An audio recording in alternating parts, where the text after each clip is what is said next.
In this typical town, in this comfortable home, three ordinary people are about to live an extraordinary story. Ordinary People, which is the 1980 culturally seismic mega hit by Robert Redford as a director, doesn't even show up in a cameo, about this family that's really dysfunctional. It was based off a Judith Guest book that was also a mega bestseller.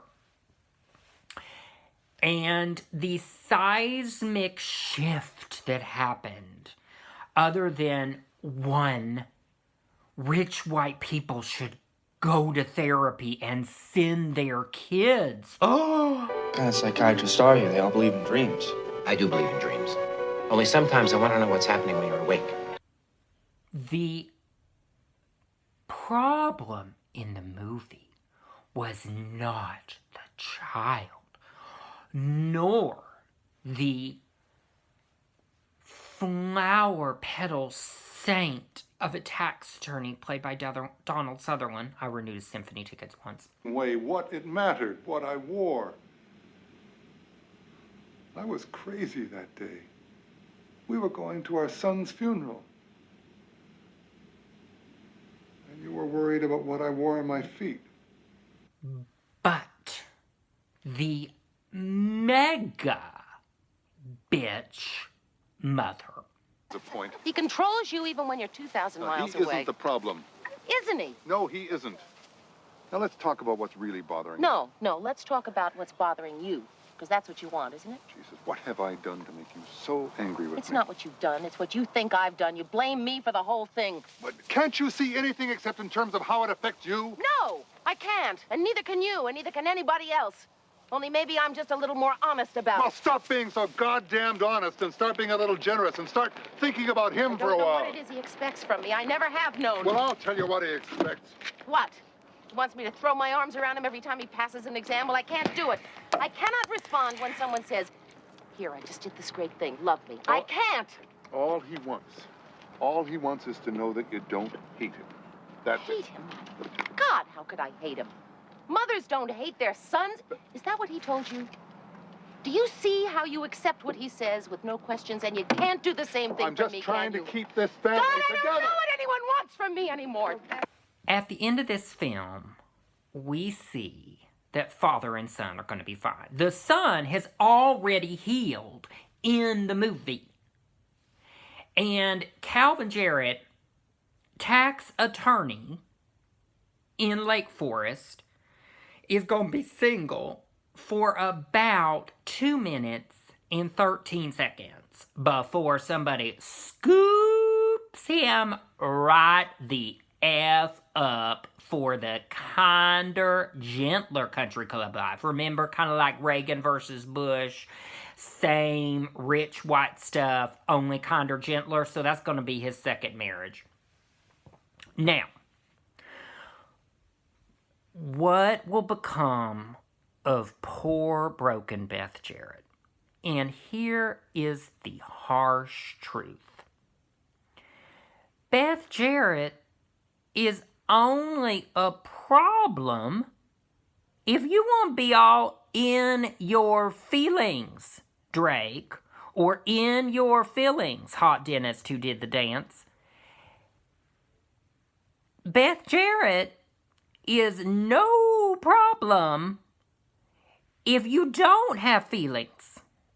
And so now we are going to show the man who is going to be the perfect match for Beth.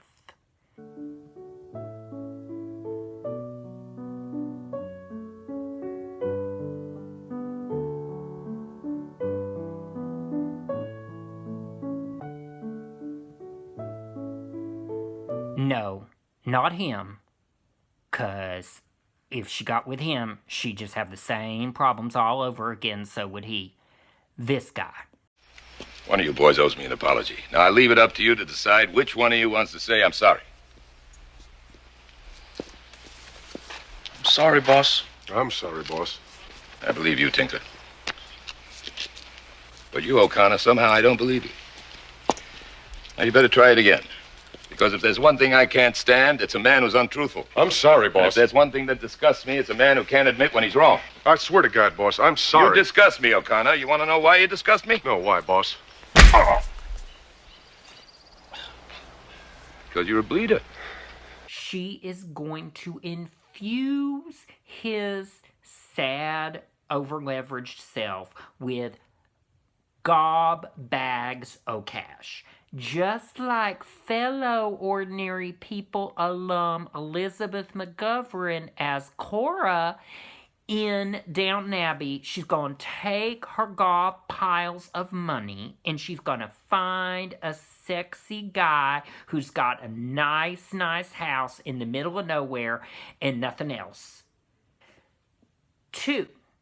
Now that we have solved the disease, which is that Brad Wesley is trying to live high on the hog in a town that is barely working towards a J.C. Penney. I got the 7-Eleven. I got the photomat here. Christ, J.C. Penney is coming here because of me.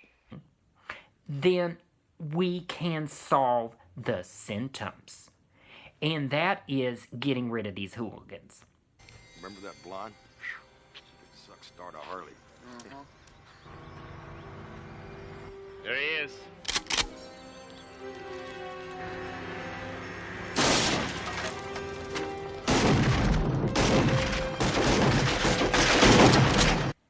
And I just want to give a shout out here to Rowdy Harrington because the subtext with his strategically opened shirt revealing horrific ivory shark's tooth man jewelry already gave us the glaring 80-point font Helvetica subtext of homosexuality, but he literally, in a 1989 film, makes it the actual text. I used to fuck guys like you in prison.